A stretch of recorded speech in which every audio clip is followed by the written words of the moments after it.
Buenas noches. Hoy venimos a hablar sobre los mecanismos del control social de la actividad número 3 de la asignatura Responsabilidad, Control Social y Fiscal. Mi grupo está conformado por Magda Cardoso, Wilman Garzón, Nelis Niño y quien les habla, Carolina Angulo. Vamos a hablar qué es el control social.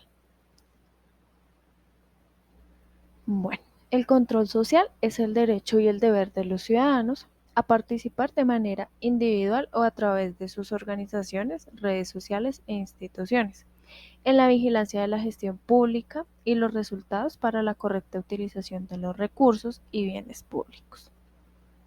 Esto de acuerdo a la Ley 1757 del 2015 en sus artículos 60, 61 y 63. Cuando hablamos de control social nos referimos a una serie de mecanismos, prácticas, valores que promueve la sociedad de manera formal o informal para conservar el orden establecido en el mismo. Dicho en otras palabras, en otros términos, se trata de los diferentes métodos a través de los cuales una sociedad busca conservar el orden social y mantener andando el sistema. El concepto de control social es muy amplio.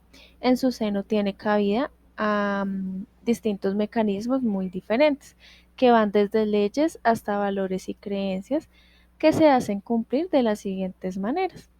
Están las coercitivas, o sea, a la fuerza. Un ejemplo son las fuerzas policiales, que están allí para someter a la fuerza a una turba o una gran cantidad de personas que se niegan a respetar el orden público.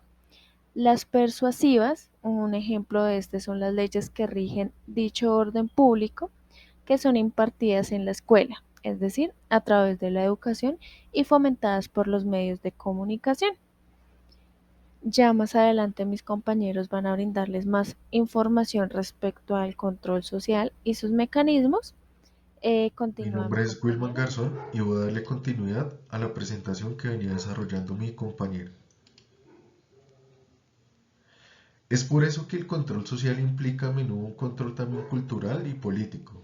En épocas revolucionarias es comprendido como una barrera que imposibilita el cambio y que actúa a favor de las clases dominantes, dado que estas últimas son quienes poseen generalmente el control del Estado, el cual tiene como responsabilidad vigilar el equilibrio entre el desarrollo eficiente de la administración pública y su eficacia e impacto desde el deber ser como Estado. Asimismo, promueve y fortalece los ciclos de la gestión pública, la cual es una gestión institucional realizada por la participación de la ciudadanía.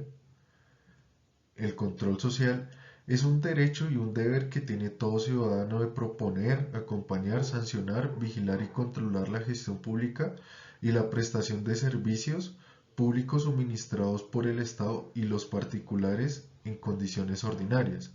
Sin embargo, algún grado de control social es indispensable para sostener la paz social y permitir la continuidad del ejercicio económico, es decir, es un elemento indispensable para mantener las sociedades estables, pero asimismo puede ser Soy cuestionado Marta o Cardoso modificado. y les voy a hablar del mecanismo de control social. Existen dos tipos de mecanismo de control social: los formales, oficializados por el Estado y presentes en la ley, y los informales, heredados de las costumbres y de las tradiciones. El control social formal, respaldado por el derecho y el orden constitucional, está compuesto por las diferentes instituciones e instancias del Estado, tal y como los tres poderes públicos: ejecutivo o de gobierno, legislativo o parlamentario, y judicial o de justicia.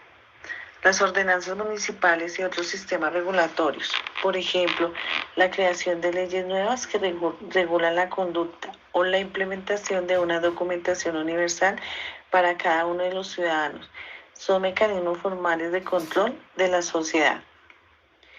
El control social informal, en cambio, no cuenta necesariamente con el respaldo explicativo de una ley, sino que proviene de la tradición, de las costumbres y de la vida social y cultural del pueblo.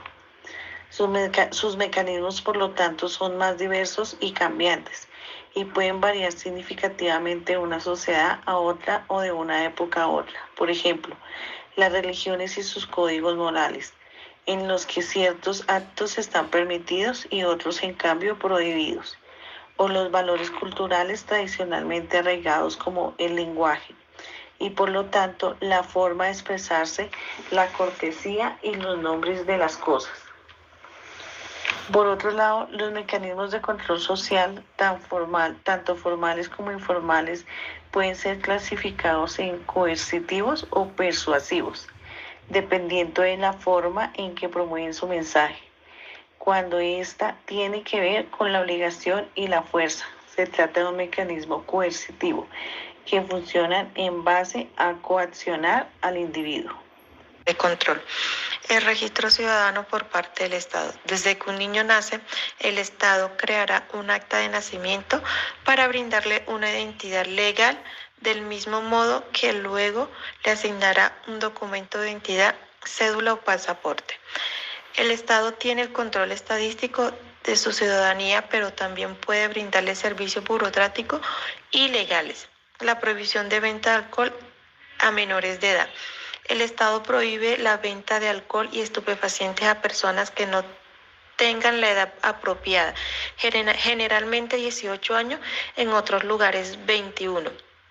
Esto lo controla a través de multas o prisión a todos los vendedores que lo incumplan.